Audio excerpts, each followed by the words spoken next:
어서오세요. 괴담 들려주는 낚시꾼 괴담로 괴담집사입니다. 단편입니다. 다른 사람의 죽음이라든지 아니면 다른 사람에게 앞으로 닥칠 위험을 볼 수 있는 사람이 자신의 죽음이나 자신에게 닥칠 위험은 모른다는 거, 이거 어떻게 생각하세요? 다른 사람 팔자는 고쳐도 자기 팔자는 고치지 못하는 걸까요? 다른 뜻은 없고 평소에 정말 궁금했거든요. 어쨌든 다른 사람에게 앞으로 일어날 일들을 볼 수 있다는 거, 그것만큼 기묘하고 놀라운 일도 없을 것 같은데 말이죠. 이번 이야기는 비타님께서 보내주신 사연입니다. 비타님, 사연 제보 감사합니다. 그럼 비타님의 기묘한 경험담, 괴담집사의 시점으로 떨어보겠습니다.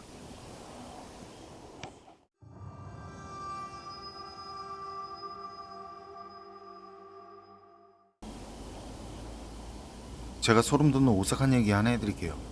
이건 한 15년에서 16년 전에 사촌 여동생이 직접 경험한 일인데요. 사촌 여동생은 그 시절 대학생이었고요. 학교 시험 기간도 끝났겠다, 그동안 쌓인 스트레스도 풀 겸 친한 친구들 몇이랑 해서 대학로를 갔었대요. 그리고 대학로 주변을 돌아다니다가 골목 안쪽에 그냥 신경 쓰지 않고 지나가면 못 볼 것 같은 그런 곳에 점집이 있었다고 그래요. 그래서 거기서 점이나 한번 보자고. 그런데 그 중에 두어 명은 점집 위치도 그렇고, 위치가 그래서인지 바깥에서 볼 때도 분위기도 그렇고, 그래서 그냥 가자고 그랬었나 봐요. 그러니까 다른 친구들이 그래도 궁금하기도 하고 심심하기도 하니까 그냥 재미삼아 한번 보자고들 한 거죠. 그래서 결국엔 다들 심심한데 점이나 한번 보자로 대동단결. 사촌 동생은 친구들이랑 같이 그 골목 안쪽 깊숙하게 자리한 점집 입구를 향해서 두려움 반 기대 반으로 걸어갔다고 그래요. 아무래도 점집도 처음인데 위치도 그러니까. 어쨌든 그렇게 점집 입구로 가서 보니까 골목 바깥에서 본 것보다 더 낡은 건물이더래요. 그리고 건물 문을 열었더니 말이죠, 발 크기보다 넓이가 좁은 계단이 좁은 폭으로 경사도 급하고 아찔한 높이로 높게 이어져 있었대요. 그걸 보니까 사촌 동생도 뭐 점이고 재미고 그냥 가고 싶더라는 거죠. 그런데 다들 말들 없이 계단을 오르니까 다시 가자고 하기도 뭐하니까 그냥 조용히 같이 올라갔다고 그래요. 그리고 그렇게 올라가서 점집에 들어갔더니 하얀 한복을 입은 무당으로 보이는 사람이 부채를 펼치고 앉아 있었고, 사촌 여동생 일행들은 들어가 앉아서 점 보러 왔다고. 그런데 우리가 점 보는 게 처음이라고. 이런 말부터 시작해서 이런저런 이야기를 하는데, 점장이가 자기들 말을 대충 듣는 그런 신용만 하는 느낌이 들더라는 거죠. 그건 눈치둔한 사람도 느낄 정도로 그냥 대놓고 그러더라는 거예요. 그리고 시선은 일행 중 한 명만 뚫어져라 쳐다보고 있고, 그러다가 갑자기 그 뚫어져라 쳐다보던 한 명을 좀 전보다 더 격하게 뚫어지게 쳐다보면서 말했대요. 너 지금 뭐가 제일 먹고 싶냐고. 아니, 전 보러 왔다는데 뭐가 먹고 싶냐니. 이 생뚱맞잖아요. 사촌 동생도 그렇게 생각하는데, 그 사촌 여동생 친구, 점쟁이가 말을 건 그 친구가 짜장면이라고 대답을 하더래요. 그냥 고민하는 것도 없이, 근데 좀 힘 빠진 목소리로. 그러니까 그 말을 들은 점쟁이가 니 그거 오늘 꼭 먹으라고 그러고, 그리고 그런 말을 하고는 바로 몸을 틀어서 등을 보이게 돌아앉더래요. 이제 볼 일 없으니 그냥 나가라는 것처럼 말이죠. 점쟁이가 그러니까 사촌 여동생과 친구들은 눈치를 보다가요, 전본 비용이 얼마냐고 돈을 내겠다고 했더니 점쟁이가 괜히 기분 나쁜 듯이 큰 목소리로 말하더래요. 일 없다고 그냥 가라고. 가서 잊지 말고 짜장면이나 먹으라고. 그러니까 사촌 여동생이랑 친구들은 기분이 이상한 거죠. 자기들이 무슨 잘못을 한 건가, 뭐 왜 자기들이 이런 대접을 받아야 하나 등등. 어쨌든 점집을 나온 뒤에도 기분이 그러니까 그쯤에서 다들 그만 집에 가자고. 그리고 들어가기 전에 기왕 이렇게 된 거 짜장면이나 먹고 가자고. 그래서 다들 짜장면을 먹고 헤어졌대요. 그런데 며칠 후 사촌 여동생에게 전화가 오더래요. 그날 점을 봤던 친구 중에 그 점쟁이가 뭐 먹고 싶냐면서 꼭 잊지 말고 짜장면 먹으라고 했던 그 친구 있잖아요. 그 친구가 갑자기 죽었다고 하는 거예요. 그 친구의 갑작스러운 비보에 그 친했던 친구들은 다 같이 가서 장례식을 치렀다고 해요. 그런데 아무리 생각해도 그날 점쟁이가 한 말이 신경이 쓰이더란 거예요. 그리고 가슴 한켠에 그 꺼림직한 느낌이 마치 고구마를 먹다 막힌 그런 느낌처럼 답답한 느낌이 들어서 말이죠. 그때 갔던 친구들한테 연락을 해서 다시 그 점집을 방문했대요. 그리고 그 점장이한테 사실대로 얘기했대요. 그때 아줌마가 짜장면 먹으라고 했던 그 친구가 죽었다고. 혹시 그리 될 줄 알고 계셨냐고. 알고 계셨으면 얘기해 줄 수 있지 않았냐고. 그러자 그 점쟁이 아줌마가 꼬름한 얼굴을 하더니 너희들 들어올 때 한 명만 거꾸로 들어오는데 꼭 갈 사람한테 뭔 말을 하겠냐고 하더래요. 그냥 먹고 잡은 거나 먹으라고 하지. 그리고 고마 재수 없으니까 얼른 나가라는 말까지. 그래서 사촌 여동생이랑 친구들은 점쟁이한테 쫓겨나듯이 나왔고요. 점집에서 나온 사촌 여동생 일행들은 너무 어이가 없었지만 뭐 할 수는 없고, 정말 점쟁이 눈에는 곧 죽을 사람이 눈에 보였던 건가 하는 그런 생각이 드니까 태어나서 처음 느껴보는 그런 공포감까지 들 정도로 너무 무서웠다고 하더라고요. 그리고 그 뒤로 사촌 여동생은 트라우마가 생겨서 절대 점집은 다니지 않고 있다고 합니다.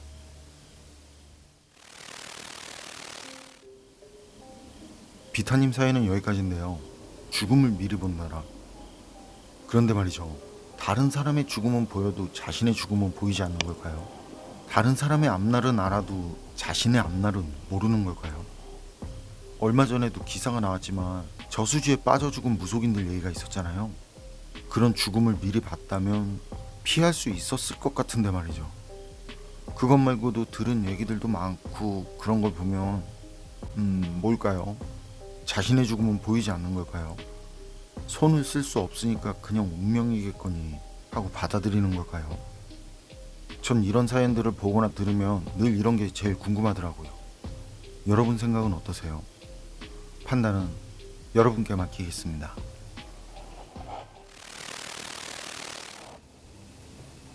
어서오세요. 괴담 들려주는 낚시꾼 괴담록 괴담집사입니다. 담배님들, 이제 환절기답게 제법 일교차가 보이네요. 새벽이랑 아침엔 춥고 낮엔 덥고 밤엔 다시 춥고, 이럴 때 더 조심하셔야죠.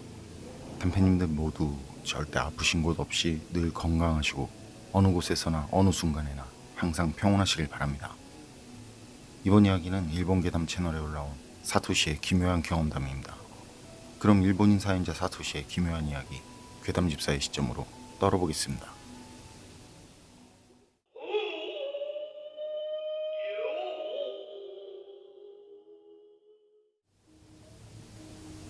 제가 소름 돋는 오싹한 얘기 하나 해드릴게요. 아버지가 엄마 몰래 들려준 이야기인데요. 10년 정도 전이라는데 그날 엄청 피곤했다고 하세요. 그래서 퇴근하고 씻자마자 식사도 거르고 잠을 잤다는데요. 한밤중이라는 걸 기억하는데 그때 몸이 가위에 눌린 것처럼 움직일 수 없었다는 거예요. 몸은 굉장히 고통스럽고 운동 후 알이 밴 것처럼 쑤셔오고 겨우 간신히 눈만 떠질 정도. 그래서 어렵게 천천히 눈을 슬쩍 떴더니 몸 위에 누군가 올라타고 있더라는 거죠. 그리고 그 누군가는 아버지 얼굴을 천천히 어루만지고 있었고요. 그때 접촉하는 그 손의 느낌이 얼음처럼 차가웠고요. 손에서는 물이 뚝뚝 떨어지고 있는지 여자가 얼굴을 만질 때마다 차가운 물이 얼굴에 떨어지고 그 물이 다시 얼굴 아래쪽으로 흐르는 게 느껴질 정도로 생생했대요. 그리고 시간이 지나면서 바다 쩐내가 나는 것 같기도 하고. 아버지는 그 여자를 떨쳐내려고 안간힘을 다했다는데 그래도 몸은 움직이질 않고, 그러다 점점 그 여자 얼굴이 뚜렷하게 보이기 시작했는데 그 여자, 몸 위에 올라타고 있던 그 여자, 아버지가 대학 시절에 사귀던 여자더라는 거죠. 그런데 문제는 그 여자는 이미 이 세상 사람이 아니라는 거였어요. 여자는 이미 오래전에 아버지와 헤어진 뒤에 얼마 지나지 않아서 바다에서 사고로 죽은 사람이었다는 거죠. 그래서 그때 그 여자를 보면서 아직도 나를 원망하고 있는 건가 하는 생각이 들었는데, 그때 여자가 아버지 뱃속에 손을 집어넣고는 막 빠르게 속을 헤집듯이 움직이더래요. 그리고 그와 동시에 아버지는 엄청난 고통을 느꼈고요. 아버지는 그렇게 그 여자가 뱃속을 헤집는 모습을 누운 채로 그대로 다 봐야 했고요. 너무 고통스러워서 짧게 비명이 터지던 그 순간이 있었는데 그때부터 몸을 움직일 수 있었다고 그래요. 그리고 고통에 눈을 감았다 떠보니까 여자는 온데간데 없었고요. 하지만 좀 전에 느꼈던 고통보다 더 심한 격통이 남아있었고요. 그런데 그 고통이 아침이 됐는데도 사라지질 않더래요. 통증이 계속되고, 그래서 일단 급한 대로 약을 먹어도 듣지 않고 결국 병원에 가서 진료를 받고 그런데 병원에서는 큰 문제가 없는 것 같다고 말하면서 약만 지어주고 어찌어찌 그날 하루를 넘겼어요. 그런데 말이죠. 그 여자가 그때부터 계속 나타나더라는 거예요. 잠만 들면. 그 다음 날도 또 그 다음 날도 그 여자가 나타난 뒤부턴 처음 겪은 그런 경험을 똑같이 겪게 됐는데, 다른 점이라면 여자가 배에 손을 집어넣고 움직일 때 하루하루가 지날수록 그 고통이 더 심해지더라는 거예요. 아버진 통증과 수면 부족으로 회사에 출근을 한 뒤에도 업무에 집중하지 못하고 실수연발. 평소 아버지는 나름 인정을 받던 직원이었는데 다른 때랑 다르게 그러고 있으니까, 게다가 식은땀에 와이셔츠까지 다 젖었다고 그래요. 그런 모습을 보니까 직장 상사가 왜 그러냐면서 많이 아픈 것 같으니까 지금 바로 병원에 다녀오라고. 그래서 쫓겨나듯이 조퇴를 당하고 마지못해서 회사 앞에 있는 좀 더 큰 병원에 갔다 오래요. 아버지는 이전부터 등과 배에 통증이 있어서요. 앉아서 일하는 사무직이다 보니까 그저 단순히 요통이 심해진 거라고 생각했다고 그렇게 말씀하시더라고요. 그래서 정형외과 진료를 받았는데요. 정형외과 의사도 처음에 요통일 거라는 말을 했다네요. 그런데 그때 의사가 나이가 좀 있으신 분이셨는데 잡담하기를 좋아하는 타입이셨다고 그래요. 그래서 이런저런 말을 하다 꿈일지도 모르겠지만 이런 말로 시작해서 여자 귀신이 뱃속을 헤집고 난 다음부터 그 뒤로 심해졌다라는 말까지 하니까, 그때 의사가 그런 건 뭔가의 전조일지도 모르니까 만일을 위해서 복부 쪽도 검사해보는 게 좋을 것 같다고 권유하더라는 거죠. 그러면서도 의사는 그 아버지가 귀신을 봤다는 건 환각일 거라고, 아마도 배에 대한 통증이라든지 그에 대한 불안이 그런 형태로 무의식 중에 표출됐을 거라고 하더래요. 자신도 모르게 자신이 만들어낸 그 환각일 거라는 거죠. 아버지는 의사 말을 듣고 뭐 그럴 수도 있겠다라고 생각했고요. 혹시 모르니까 하는 의사 말을 따라서 내과 진료까지 받았다는데요. 아버지가 내과 의사한테 경위를 설명했더니 아버지 말을 들은 의사는 귀신이라고 하셨습니까 하면서 쓴웃음을 지으면서도 안심할 수 있게 MRI라도 찍어볼까요 하더래요. 그리고 그렇게 아버지는 MRI를 찍게 됐고요.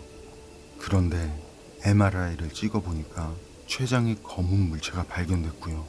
그걸 본 내과 의사는 좀 더 자세히 살펴볼 필요가 있다면서 전문 치료가 가능한 병원을 소개해줘서 즉시 그 병원에 가서 몇 가지 검사를 더 받아보게 됐는데요.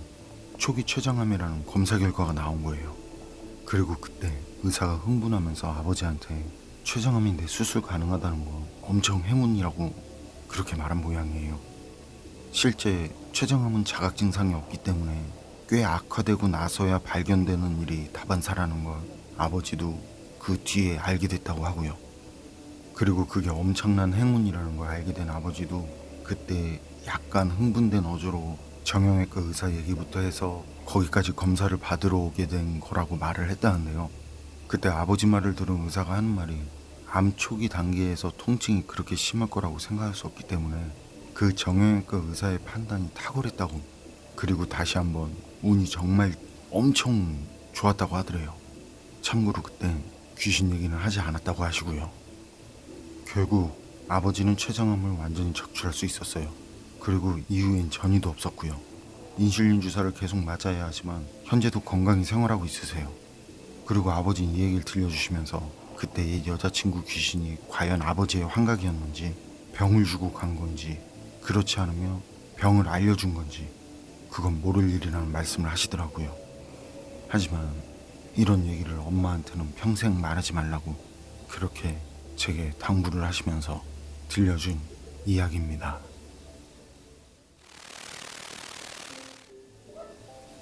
사토시 사연은 여기까지인데요. 진짜 궁금하네요. 병을 알려준 건지 아님 병을 주고 간 건지, 그리고 마지막 부분에서 왜 아버지는 사토시에게 이 얘기를 엄마에게 하지 말라고 한 걸까요? 가끔 낚시하는 데 보면요, 얼굴이 밝지 않은 분들이 계세요. 그래서 혹시 무슨 일 있으세요 하고 물으면요, 집사람한테 허락받지 않고 몰래 나와서 들어갈 때 걱정된다고, 전화도 안 온다면서, 그래서 물귀신보다 집에서 기다리는 집사람이 더 무섭다는 그런 말을 가끔 들은 적이 있거든요. 사토시 아버지도 뱃속에 손을 집어넣고 헤집던 옛 여자친구 귀신보다 같이 살고 있는 아내가 더 무서웠던 걸까요? 귀신보다 아내가 무섭다라 어쩌다 그리 되셨을까. 재밌네요.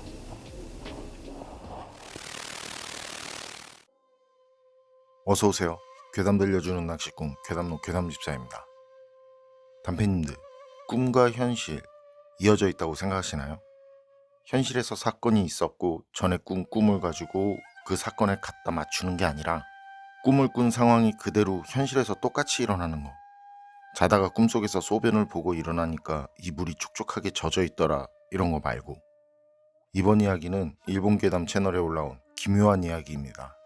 그럼 일본인 사연자의 기묘한 경험담, 괴담 집사의 시점으로 떨어보겠습니다.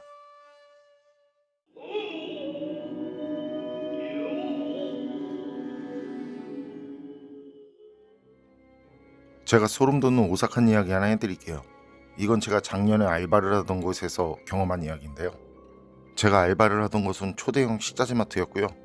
하루 11시간씩 일하는 것은 예사였어요. 거기 사원에 따라선 13시간? 그 정도 일하는 사람도 있었으니까요. 그렇게 일손이 부족한 상황에서 평소엔 차량 30대에서 50대인 그 납품 물량이 79대? 그 정도 분량으로 매우 많았던 때가 있었거든요. 그때 너무 바쁘다 보니까 전에 일하던 그 알바 동료들한테 전화해서 어찌어찌 힘들게 이제 상황이 되는 5명이 임시로 오기로 했었는데, 오기로 한 사람들 중 한 명도 오질 않더라고요. 기다리고 기다려도 끝내는 오지 않았어요. 그래서 그날 일은 모두 해서 12명이서 진짜 정신없이 죽어라 해가지고 새벽 3시에 겨우 일을 마칠 수 있었죠. 그리고 일을 마친 뒤에 12명 중 비번이던 그 사토시는 집에 들어갔고, 그리고 거기가 아침 6시부터 개점이었거든요. 그래서 남은 11명은 3시간 뒤엔 바로 다시 일을 해야 하는 상황. 다들 그런 상황이 힘들어 죽겠다는 거죠. 알바를 그만두고 싶다는 사람도 있고. 그러다 오기로 하고 오지 않은 사람들을 두고 욕들이 나왔고, 이런저런 얘기하다가 그 배신자라느니 의리가 없다느니 하면서 말이죠. 그러다 그런 얘기들 이제 다 에너지 낭비라고, 조금이라도 자자고. 그래서 직원 휴게실 겸 숙소에서 다들 나란히 붙어서 잠을 잤는데, 그런데 잠자기 시작하고 1시간도 지나지 않은 사이에 알람이 울린 것도 아니고 잠을 방해하는 소음도 없었는데 무슨 약속이라도 한 것처럼 말이죠. 모두 잠에서 일어났어요.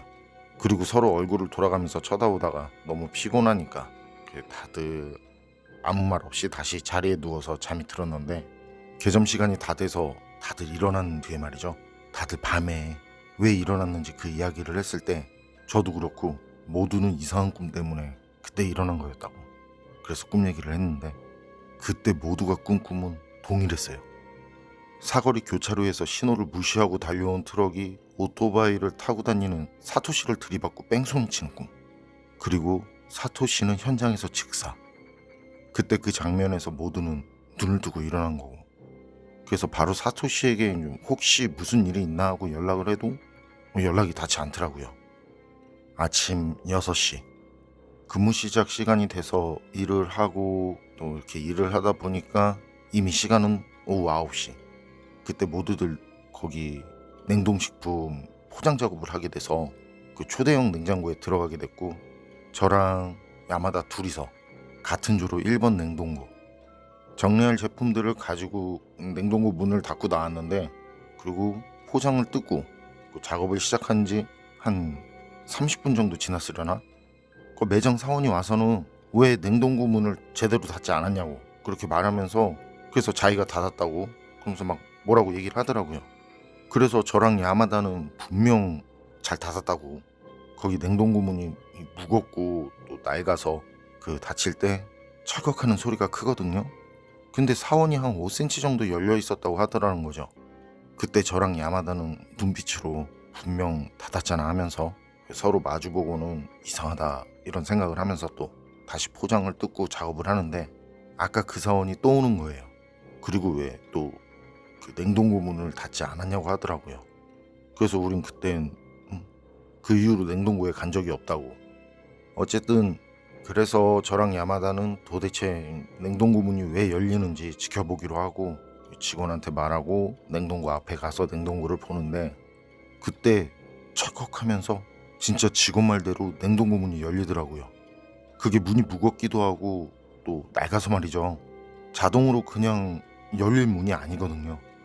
저랑 야마다는 서로 눈을 마주보고는 뭐가 잘못된 거지 하면서 다시 문을 닫았는데, 이번에는 닫은 지 30초도 지나지 않은 사이에 철컥하면서 냉동고 문이 열리더라고요. 그 야마다랑 저는 그게 이제 냉동고 문이 고장난 줄 알고, 그래서 우린 사원한테 거기 1번 냉동고 문이 고장났다고 그렇게 말하고, 그 알바 일행 모두 모여서 1번 냉동고에서 식품을 2번 냉동고로 옮겼어요. 그런데 또 그땐 1번 냉동고 문이 벌쩡하더라고요. 일을 마친 뒤에 모두는 1번 냉동고를 확인하려고 다시 갔는데, 역시 문은 닫은 뒤 5분도 안 돼서 다시 열리는 문. 몇 번째였을까? 3번? 아니, 4번 정도 반복한 것 같아요. 그 정도 반복하고 다시 닫는 그때, 아, 왜 나만 이렇지? 이런 말이 들리더라고요. 그리고 그건 저만 들은 게 아니었어요. 거기 있던 모두가 들었다는 거. 그리고 그 목소리, 틀림없이 사토시 목소리였어요. 다음날 사토시 부모님이 매장에 전화를 했고, 그땐 우린 사원에게 사토시 부모님 얘기를 전해 듣고 진실을 알게 됐는데요. 사토시는 그날 새벽에 오토바이를 타고서 서둘러서 가다가 그 교차로에서 뺑소니 차에 받쳐서 그 자리에서 그만 직사를 했다고 하더라고요. 그 얘기를 들은 뒤 모두는 소름 돋는다고. 그 뒤 저 포함해서 알바 기간이 끝난 한 4명 정도가 있었는데, 근무 계약을 연장하지 않고 그냥 일을 그만뒀는데요. 그 뒤 남은 알바생들한테 들은 바로는 그 극도의 일손부족으로 일시 폐점할 정도였다고 하더라고요. 그리고 나중에 친했던 사원에게 얘기를 들었을 때 우리는 확신했어요. 그 사토시가 저주하고 있다고. 친했던 사원 말로는 우리들이 그만두고 한 달 후에 점장이 의문사하고, 그 3일 뒤에 그때는 주임이 과로사, 주임이 죽고 일주일 후 식품 담당 사원이 자살. 그래서 사원 말을 들은 알바생 전원은 모여서 그날 바로 사토시에게 성묘를 갖고, 그 뒤에 그때 같은 꿈을 꿨던 그 알바생들 모두 근무 연장 계약을 하지 않고 나왔는데요. 거기 그 매장 지금도 영업을 계속하고 있거든요. 그런데 가끔 지나다 만나는 그 직원들 말로는 말이죠, 아직도 1번 냉동고가 가끔 문제를 일으킨다고 하더라고요. 일본인 사연자의 이야기는 여기까지인데요. 모두가 같은 꿈을 꾸고 그 꿈처럼 현실에서 일이 생기고, 꿈과 현실 서로 이어진 뭔가가 있는 것 같기도 하고 말이죠. 그런데 죽었다는 사연자의 동료 알바생, 모두가 들었다는 그 말이 정말 사연자의 죽은 동료가 한 말이라면, 그 죽은 동료는 왜 죽은 사거리가 아닌 매장 냉동고 앞에 있는 걸까요? 여러분 생각은 어떠세요? 판단은 여러분께 맡기겠습니다.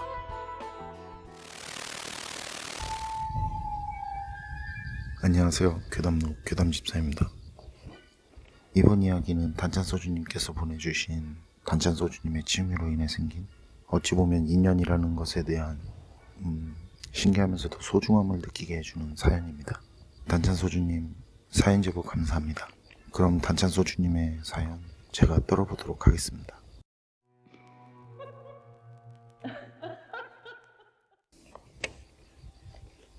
이 사연은 딱 2000년도에 경험을 하신 사연이라고 하십니다. 단짠소주님은 당시 20대 후반 나이였고, 프라모델이라고 하는 것들을 수집하고 조립하는 걸 가장 좋아하셨다고 합니다. 그리고 그땐 올드 프라라고 해서 그 오래된 장난감을 수집하는 게 그런 쪽 취미를 가진 분들 사이에서는 굉장히 유행했었다고 해요. 단짠소주님도 그런 유행과 함께 하시는 그런 분들 중 한 분이셨는데, 차이라면 수집 쪽이 아닌 판매 쪽이셨다고 합니다. 이런 올드프라 중에는 특별히 취급을 받는 종류가 몇 있었는데, 특정 모델 같은 경우는 진짜 말도 안 되는 그런 웃돈이 얹어져서 다시 거래될 정도였다고 하네요. 이렇다 보니 오래된 문구점들을 돌아다니면서 그런 것들을 찾아내면, 그리고 임자만 잘 만나면 정말 짭짤한 수입을 낼 수도 있었다고 합니다. 단짠소주님도 그래서 오래된 문구점 등을 찾아서 돌아다니면서 그런 것들을 찾아서 판매를 하셨답니다. 직접 발품 팔아서 찾아다녀야 했는데 이게 결코 쉬운 일은 아니었다고 해요. 그리고 이미 문구점 사장님들 중에는 이런 내용을 알고 계셔서 웃돈을 붙여서 판매하시는 분들도 계셨었다고 합니다. 이런 이유에서 단짠소주님은 이런 오래된 문구점을 찾을 땐 지방 큰 도시 외곽 쪽을 찾아봤었답니다. 그리고 그런 곳들은 연세가 많으신 사장님이 계신 경우에는 오래된 거니까 그냥 싸게 가져가라고 말씀하시는 분들도 꽤 계셨다고 하세요. 이 이야기는 그렇게 발품을 팔아서 문구점을 찾으러 다닐 때 생긴 일이라고 합니다. 단찬서주님은 지역과 구체적인 학교 이름까지 말씀을 해주셨는데 혹시나 해서 밝히지는 않겠습니다.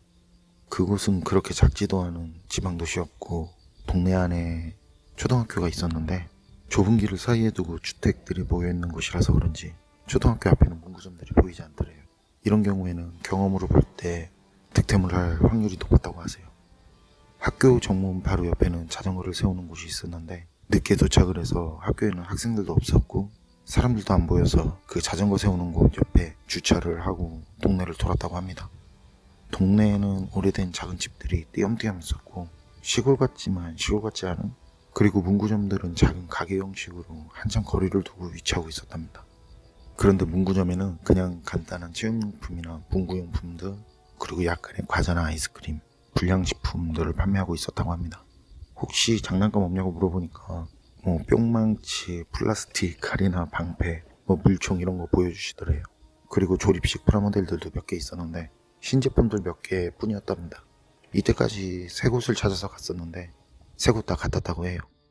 그날은 몇 곳 가보지도 못하고 날이 어두워졌고 살짝 비까지 내리기 시작해서 이번엔 꽝이다 라고 생각하고 다시 차에 있는 학교로 가는데 거의 학교 다 가서 아기 울음소리가 굉장히 크게 나더래요.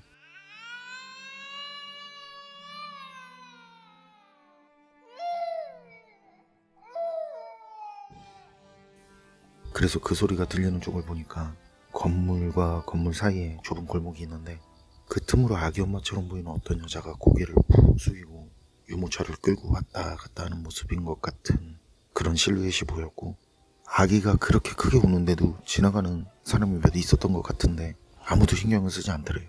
정말 동네 떠나갈 정도로 우는데 말이죠. 그리고 아기 엄마는 계속 한 곳을 왔다 갔다 하는 것 같은데 그렇게 아기가 우는데도 아기를 안고 달래거나 하지 않고 그냥 왔다 갔다만 할 뿐이었답니다. 그러다 아기 엄마가 그 좁은 골목 맞은편에 서서 천천히 고개를 들었는데 그때 단찬소주님은 그 골목을 가운데 두고 그 아기 엄마와 눈이 마주쳤다고 해요. 그런데 어두워서 눈만 마주쳤음에도 아기 엄마가 정말 소리만 내지 않았지 굉장히 슬프게 흐느껴 울고 있다는 걸 느낄 수 있었다고 합니다. 처음엔 그냥 지나가려고 했었는데 아기 엄마가 그런 모습으로 계속 단찬소주님을 쳐다보니까 도저히 그냥 지나칠 수 없더래요. 그래서 아기 엄마가 있는 곳으로 달려갔는데 방금까지 있었던 아기 엄마와 유모차가 보이지 않더랍니다. 그쪽은 좁은 도로가 있었고 단찬소주님이 간 길이 아니면 골목도 없는데 아무리 찾아봐도 유모차와 아기 엄마는 보이지 않았답니다. 단찬소주님은 정말 이상하다, 분명 여기 있었는데 하면서 돌아서는데 그때 돌면서 단찬소주님 좌측으로 과학사라고 써진 조명도 안 들어오는 오래된 간판이 보였다고 합니다. 과학사라는 곳은 문구점과 다르게 프라모델이라는 것들만 전문적으로 취급하는 곳이었다고 하는데 그런 외곽시골 비슷한 동네에서 보니까 순간 정말이지 사막에서 오아시스를 찾은 기분이셨답니다. 과학사가 처음 가는 길에 안 보였던 이유가 골목이 건물과 건물 사이에 사람 하나 겨우 지나갈 넓이로 대각선으로 그렇게 길이 있어서 가는 길에는 그 각도가 진짜 신경을 쓰지 않으면, 아니 그 동네 사람이 아니면 신경을 써도 절대 가는 길에는 잘 안 보이는 구조였다고 해요. 오는 길에서 봐도 건물과 건물 틈에 좁게 있어서 겨우 보일 정도인 골목이었답니다. 과학사 안쪽에는 작은 쪽방이 따로 있었는데 유리에 창호지를 붙인 것 같은 그런 작은 나무 문이 있었고 가게는 조명은 켜져 있었지만 어두웠다고 합니다. 그런데 입구를 열 때 방울 소리가 났음에도 사장님은 모습을 보이지 않더래요. 그리고 나름 레어한 그 조립 미니카들이나 밀리터리 프라모델들이 다 사갈 수 없을 정도로 많아서 이번엔 최대한 많이 사가고 다시 와서 또 사야겠다는 생각을 하면서 고개를 돌렸는데 그때까지도 사장님은 보이지 않았다고 합니다. 단찬소주님은 그제서야 사장님을 불렀는데 몇 번 불러도 나오지 않더래요. 분 가까이 가서 사장님을 불렀는데 그래도 사람이 나오지 않더랍니다. 그래서 단찬소주님은 문유리 그 틈으로 조심스럽게 안을 봤는데 좁은 유리 너머로 보이는 그 방안 광경은, 안에는 사람이 누워있었고 방은 난장판이 되어 있는 게 뭔가 심상치 않은 느낌을 본능적으로 알 수 있었다고 합니다. 단찬소주님은 문을 두드리면서 사장님 하고 소리를 질렀는데 그래도 안에서는 반응이 없더래요. 그래서 망설임 없이 문을 열려고 하는데 안에서 잠갔는지 옆으로 미는 문인데 문은 끄덕끄덕 흔들리기만 할 뿐 열리지 않았고 단짠 소주님은 자신의 예감을 믿고 문을 부수고 방 안으로 들어갔다고 합니다. 방 안에는 소주병들이 널브러져 있었고 연세가 있어 보이는 분이 누워 계셨는데 그분 주변에는 구토를 하는 흔적들이 있고 입 주변에도 이물질이 묻은 흔적이 있어서 바로 지체 없이 119에 신고를 했다고 합니다. 그리고 전화를 하면서도 계속 흔들고 소리를 지른 탓에 무슨 일인가 하고 그 동네 분들도 몇 오셨었다고 하세요. 얼마 지나지 않아서 구급대원들이 왔고 이후 경찰도 왔는데 단짠 소주님은 경찰에게서 그 최초 신고자냐는 질문 등 당시 상황에 대해서 현장에서 아주 잠깐 조사를 받은 뒤 귀가를 하셨다고 합니다. 그리고 며칠이 지났는데 전화가 왔다고 합니다. 전화하신 분은 과학사 사장님이셨는데 정말 고맙다고 인사를 하시더래요. 자신이 잘못된 생각을 해서 고생을 하게 만들었다면서 미안하고 고맙다고 계속 말씀하셨다고 합니다. 그리고 나중에 시간 되면 한번 꼭 오라고 하시더랍니다. 그래서 단짠 소주님은 그분 걱정도 되고 또 물건도 구입을 할 마음으로 마침 다음 날이 일요일이라서 찾아뵙고 인사드려도 되겠냐고 말씀드리니까 언제라도 좋다고 오라고 하시더래요. 그래서 전화를 받은 다음날 일요일에 바로 그 과학사로 다시 찾아갔는데 과학사 입구에는 사장님이 나와서 작은 의자에 앉아 계셨고 단짠 소주님이 자신을 밝히고 인사를 드리니까 정말 반갑게 맞이해 주셨다고 합니다. 사장님은 오래전에 경기 지역에서 프라모델이나 미니카 쪽에서는 그냥 들어도 알만한 그 일본 유명 프라모델 전문점을 하셨었답니다. 그리고 그때는 결혼을 하고 얼마 지나지 않은 때였는데 장사를 마칠 시간이 다 되었을 때쯤 아내분이 사장님과 함께 들어가려고 아기를 유모차에 태우고 가게 앞 횡단보도를 건너다가 사장님 눈앞에서 신호를 위반하고 달리는 음주운전 차량에 그래서 안타깝게 그만 돌아가셨답니다. 그래서 사장님은 그 뒤로 몇 해를 폐인처럼 지내시다가 도저히 그 동네에서는 아내와 아기가 매일 생각이 나고 살 수가 없어서 그때 그 동네로 오셨는데 그 동네에서는 그런 제품들은 팔리지도 않고 찾는 사람도 없었고 생활은 더 힘들어지고 날이 지나도 아내분과 아기가 더 그리워지더래요. 그래도 가게 유지는 해야겠고 오랜 세월 일용직 현장에 다니시면서 생활을 하시다가 날이 갈수록 생활도 마음도 너무 힘들고 하시니까 안 좋은 생각을 하셨는데 그날이 단짠 소주님이 과학사에 가셔서 사장님을 발견한 날이라고 합니다. 단짠 소주님은 이런 사장님 말씀 듣고 안타까워서 순수하게 돕고 싶다는 생각에 사장님께 자신이 알고 있는 그 인터넷 판매 방법과 거래가 이뤄지는 루트 등을 알려드렸는데 그래도 이해를 잘 못하시기에 사장님께 그럼 자신이 직접 물건을 판매하겠다고 하셨고 사장님 얘기를 듣기 전까지는 자신이 원가에 사서 실거래 가격에 판매하려고 한 것이었지만 자신이 물건을 갖지 않고 바로 실거래 가격에 판매해서 사장님께 전해드렸다고 합니다. 그리고 물건은 정말 순식간에 거의 완판이 됐다고 합니다. 사장님은 눈물까지 흘리시면서 고마워하셨다고 하세요. 그리고 사례를 하려고 하셨는데 단짠 소주님은 일절 받지 않으셨고 이후 사장님과 단짠 소주님은 서로 연락을 하면서 친분이 두터운 사이가 되셨고 그리고 사장님은 몇 해 전 고인이 되셨는데 그때까지도 재혼하지 않으시고 홀로 사셨다고 합니다. 여러분 생각은 어떠신가요? 저는 이번 사연에서 많은 것을 느꼈습니다만 누군가에 도움이 된다는 거 그건 꼭 큰 재능이나 큰 능력이 있어야 하는 건 아니라는 생각이 듭니다. 자신이 누군가를 도울 수 있다는 건 진심이 담긴 마음이면 가능하다는 생각 그리고 생의 마지막 날까지 아내와 아기를 그리워하는 그 애틋한 마음 그때 단짠 소주님이 보셨다는 그 아기 엄마와 아기는 혹시 과학사 사장님의 아내분과 아기가 아니었을까요?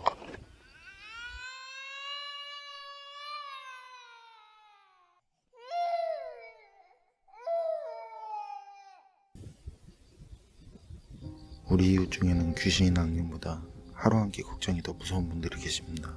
부디 그분들에게서 눈을 돌리지 말아주세요. 그분들은 우리의 도움이 필요한 소중한 우리의 이웃입니다.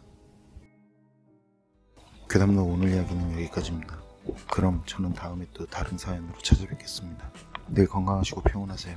감사합니다.